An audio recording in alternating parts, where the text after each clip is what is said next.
This time we're going to be looking at the Bible Speaks Today Study Bible. I was really excited to get my hands on this because the Bible Speaks Today series of commentaries is one of the better ones out there in terms of normal, everyday, readable, non-technical commentaries. You may be familiar with the series. The older versions look like this for the New Testament volumes and this for the Old Testament volumes.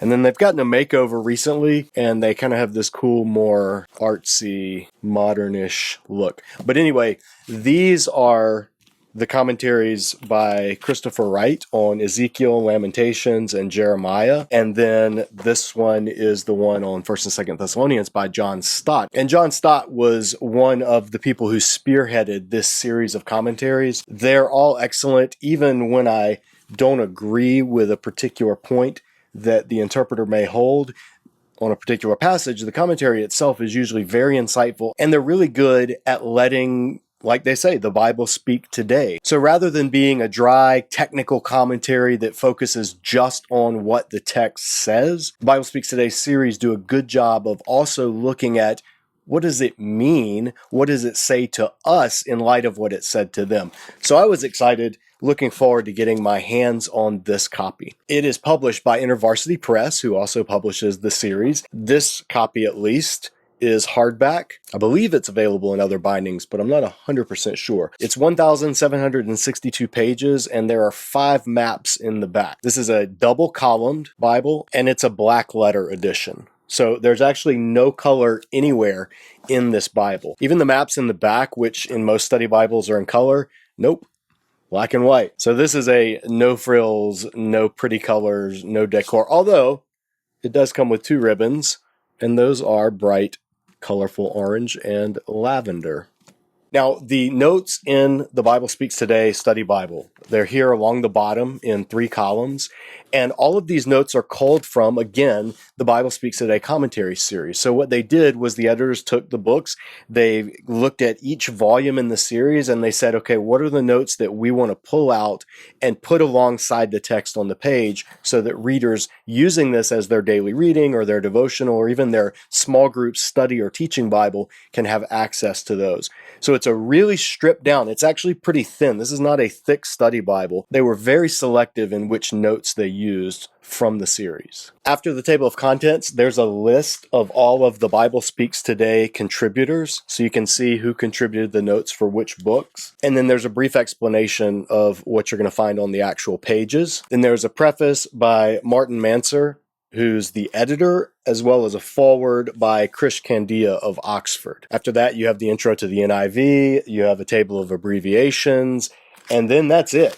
You're right into Genesis. They also, at the very beginning of each book introduction, contain a brief outline of the whole book. Then a quick 2-page introduction, and boom, we're going. So when we come to Genesis, the first thing you may notice is that the notes don't do anything regarding questions of historicity or science or how the two relate when talking about Genesis. They are theologically and literary focused notes. No discussion of young earth creationism, old earth creationism, the extent of the flood, the length of lifespans, any of those things. In the study notes, you do find, and this is a feature that makes this study Bible stand out, especially for small group leaders, is there is a little cue, and each one of those is a discussion question. And these discussion questions are actually really helpful for small group leaders, depending on the question, because sometimes you need help in getting a small group talking. You've read a passage, you've discussed what it says, and then the question is, okay, so what? You know, what does this have to do with me? Or how do I think biblically about what's being talked about in this passage? These questions are intended to do that. They're intended to give the small group leader, or if you're just reading this on your own for devotional, they're intended to give you something to think about and maybe talk about together as a group. And I would consider that the main selling point of this Bible, honestly, is you have ready-made discussion questions built into pretty much each page. When we come to Exodus, again, a very short 2-page introduction. It assumes a date for the Exodus in the 1300s, but it does note that scholars are divided and some would put it a century or so earlier. Other than that, there, once again, though, really not a lot of information in the study notes on issues about the historicity, which is surprising because of all the books of the Torah, Exodus is the one that you could argue is the most rooted in history. So questions about the location of the Red Sea crossing, or the location of Mount Sinai, or which Pharaoh was the Pharaoh of the Exodus. Those are questions that do deserve to be looked at, and a lot of people have, especially in light of the skepticism that people read the Exodus account with, but they really get no discussion in the study notes. Instead, you get a lot of more personal and devotional based questions or insights and some theological concepts. Like, for instance, it does note that the plagues were targeting specific Egyptian gods, which is helpful because a lot of people reading the Exodus might think God's just throwing 10 random plagues out there just to punish the Egyptians, instead of seeing the theological significance intended by these plagues as signs, not just for God's people and not just for the Egyptians, but for everybody looking on and reading throughout the ages. So the study notes do a good job of incorporating that and bringing it to light for the reader. There's also a pretty cool note at the beginning called Women Fight Back, and it highlights all of the women in the opening chapters of Exodus and the roles that they play in thwarting this God King Pharaoh and his near genocidal plans. And likewise, in chapter 7, verse 13, there's a cool note about what it means to harden the heart, how that can be interpreted, what kind of hearts get hardened. But if you're looking for more notes that walk you through the history, the archaeology, the setting, cultural things, there's really not a lot in these study notes. When we come to Romans, there's a good 2-page introduction to the book and a short outline. And the introduction, despite being really short, it does a good job in bringing up some of the main issues that are important for understanding Romans. It does note the divide between Jews and Gentiles, which is at the heart of Paul's concern for this Roman church that he's never been to. When we come to Romans 7, it does acknowledge that there's a bit of debate about who the I is in Romans 7. The I do not do what I want to do. I want to do one thing, but I find myself doing another. That whole section, we look at that in all these study review sections. And in this one, it does note that there are disagreements, but it completely glosses over it. And it just takes the traditional autobiographical approach, which I believe is the approach John Stott took in his commentary on Romans in this series. Now, those of you who know me know that on my very short list of heroes in Christian history, John Stott is pretty much up there in, let's say, the top 3 or 5 easily. John Stott is one of my heroes of the faith, and this is one of those uncomfortable instances where I actually disagree with John on how he read Romans chapter 7.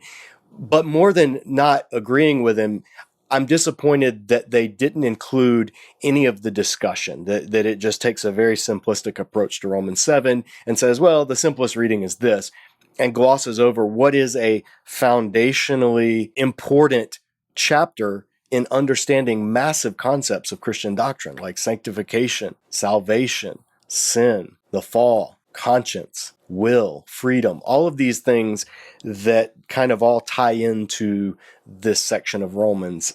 Again, there wasn't a lot there. Likewise, in Romans 9 through 11, there's just no discussion in the study notes or even in the discussion questions about the particular pressing issues of those chapters. There's no discussion of election, of predestination. There's no discussion on who the all Israel is really in any detail and what that means in terms of how the passage of Romans 11 is interpreted. Very sparse, very short. When we come to Revelation, the introduction, again, very short, but it's really good. The introduction to Revelation does a fantastic job of setting the scene, of telling you the different approaches that readers have taken to Revelation, what they are, what each one looks at when reading the text. It's basically a condensed version of exactly the type of introduction that I teach in our Revelation, a Guided Tour of the Apocalypse series here at Disciple Dojo. That series, by the way, click right here and you can do it. It's entirely free. All of the sessions, it's free for any individual or any small group to use. So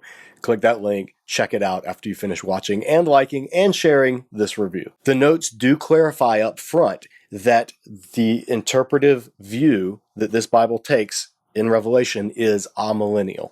That's important to note because of the many ways people read Revelation, amillennialism is not the only one. It's not even the oldest one. It's very helpful and very transparent that they said that right up front at the beginning, but you just need to know that that's what you're getting in these study notes. One little thing that kind of irks me, we always look at how different study Bibles handle the famous, you're neither hot nor cold, you're lukewarm, therefore I'm going to vomit you out of my mouth passage in Revelation 3, where Jesus is speaking to the church at Laodicea.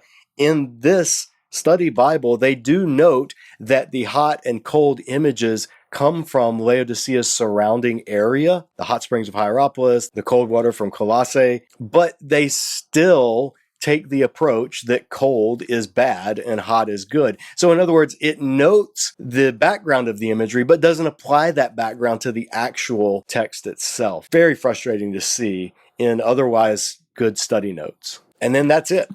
That's all you're going to get in the Bible Speaks Today study Bible. Again, no illustrations, no pictures, really not any charts or maps that I saw other than the few at the back. It is a very bare bones study Bible. So do I recommend the Bible Speaks Today study Bible? I really, really, really wanted to recommend this Bible. I really did. I bought it. I was excited. I told people who are over small group ministries to check it out because of how good the series that it comes from is. These are excellent commentaries. If you're studying a book of the Bible, if you're studying Ezekiel, there's nothing better. If you're in a small group, Sunday school class, there's nothing out there better than Chris Wright's commentary on Ezekiel in the Bible Speaks Today series. It's going to walk you through the book, and it's going to open your eyes to things that you never saw and do so in a way that gets you excited about reading the book. You don't get that in the condensed version of the notes that are in this study Bible, unfortunately. The idea for this was great. I was 100% on board. I love Bible Speaks Today series. I love the way it's written to educated lay people, not too technical, but not dumbed down and touchy-feely. It is in many ways the best popular level commentary series on the whole Bible that I'm aware of. That's what made this so disappointing.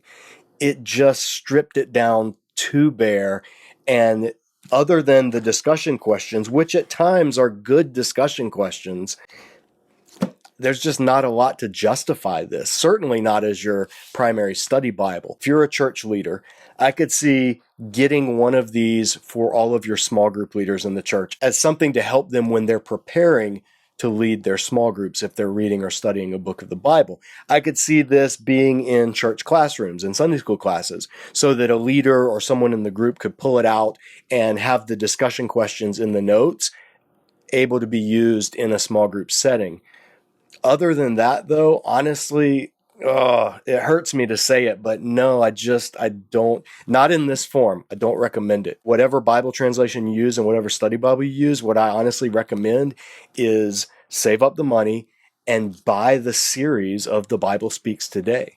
Whether the whole series digitally, which you can get on Logos, or just whichever book you're studying, get that volume. They're paperback, they're inexpensive. This is Chris Wright's on Jeremiah. Again, if you're going to study Jeremiah, buy this. The notes in here, yeah, you'll get a little bit of something, but you're better off just getting a copy of one of the commentaries from the series. So I love the intent of this.